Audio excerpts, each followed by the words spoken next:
Assalamualaikum warahmatullahi wabarakatuh. Perkenalkan, nama saya Leonardo Duarsi Mulia Rasid. Ingin menjelaskan biografi dan pemikiran Abu Yusuf. Jadi Abu Yusuf adalah murid ahli hukum Abu Hanifah yang membantu menyebarkan pengaruh mazhab Hanafi, hukum Islam melalui tulisan-tulisannya dan posisi pemerintahan yang dipegangnya. Dan beliau juga menjabat sebagai hakim kepala pada masa pemerintahan Harun ar-Rasyid.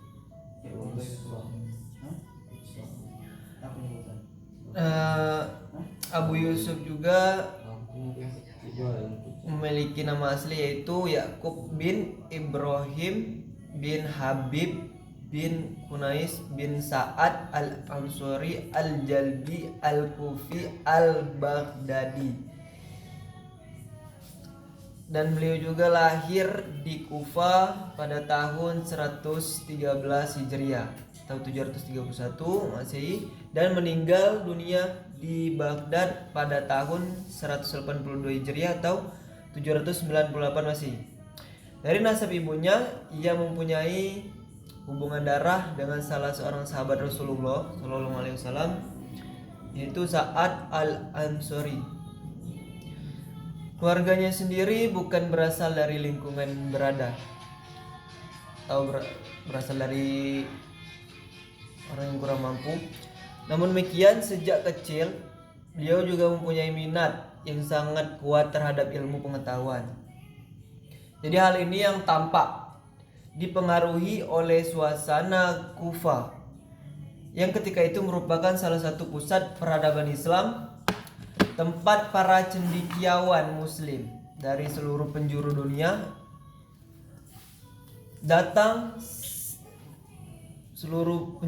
Islam datang silih berganti untuk saling bertukar pikiran tentang berbagai bidang keilmuan.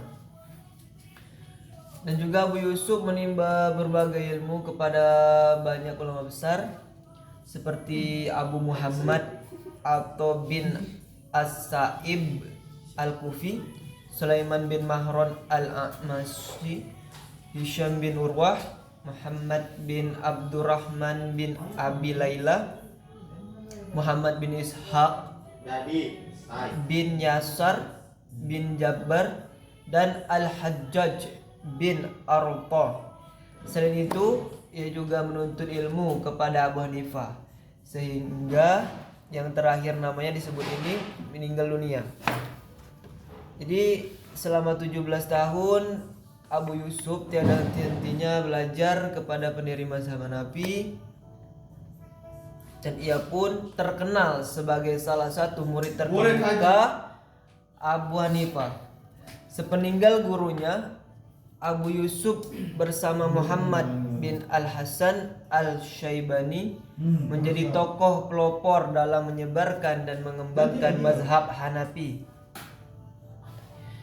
Dan berkat bimbingan para gurunya serta ditunjang oleh ketekunan dan kecerdasan beliau, maka Abu Yusuf tumbuh menjadi seorang alim yang sangat dihormati oleh berbagai kalangan, baik ulama, penguasa maupun masyarakat umum. Dan tidak jarang juga berbagai pendapatnya dijadikan acuan dalam kehidupan bermasyarakat. Bahkan tidak sedikit orang yang ingin belajar kepadanya. Dan di antara tokoh besar yang menjadi muridnya yaitu Muhammad bin Al-Hasan Al-Syaibani, Ahmad bin Hanbal, Yazid bin Harun Al-Wasiti, Al-Hasan bin Ziyad Al-Lu'lu'i, dan Yahya bin Adam Al-Qurasi. Dan di sisi lain, sebagai salah satu bentuk penghormatan dan pengakuan pemerintah atas keluasan dan kedalaman ilmunya, Khalifah dinasti Abbasiyah yaitu Harun ar-Rasyid mengangkat beliau. Ini mengangkat Abu Yusuf sebagai ketua Mahkamah Agung atau sering disebut tu Qadi al-Qudah.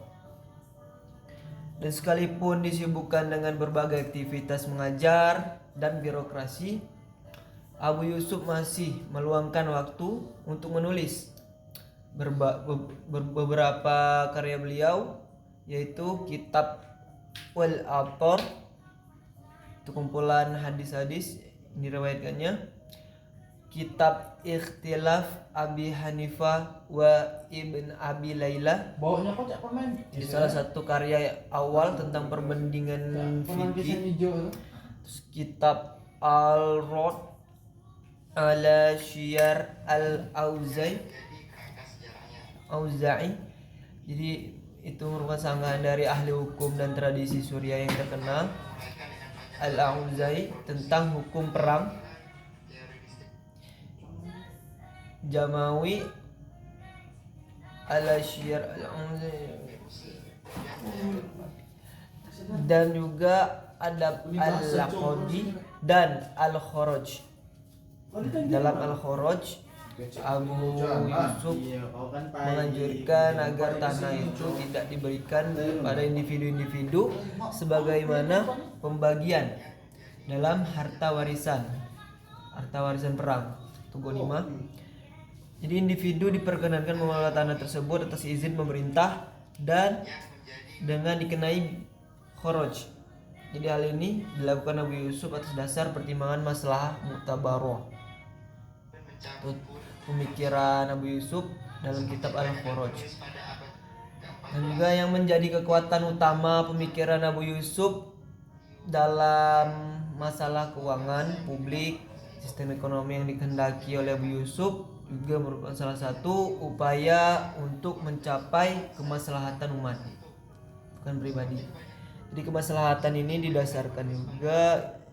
didasarkan pada Al-Quran, Al-Hadis, maupun landasan-landasan lainnya. Jadi cukup sekian yang bisa saya sampaikan, yang bisa saya jelaskan. Saya akhiri. Wassalamualaikum warahmatullahi wabarakatuh.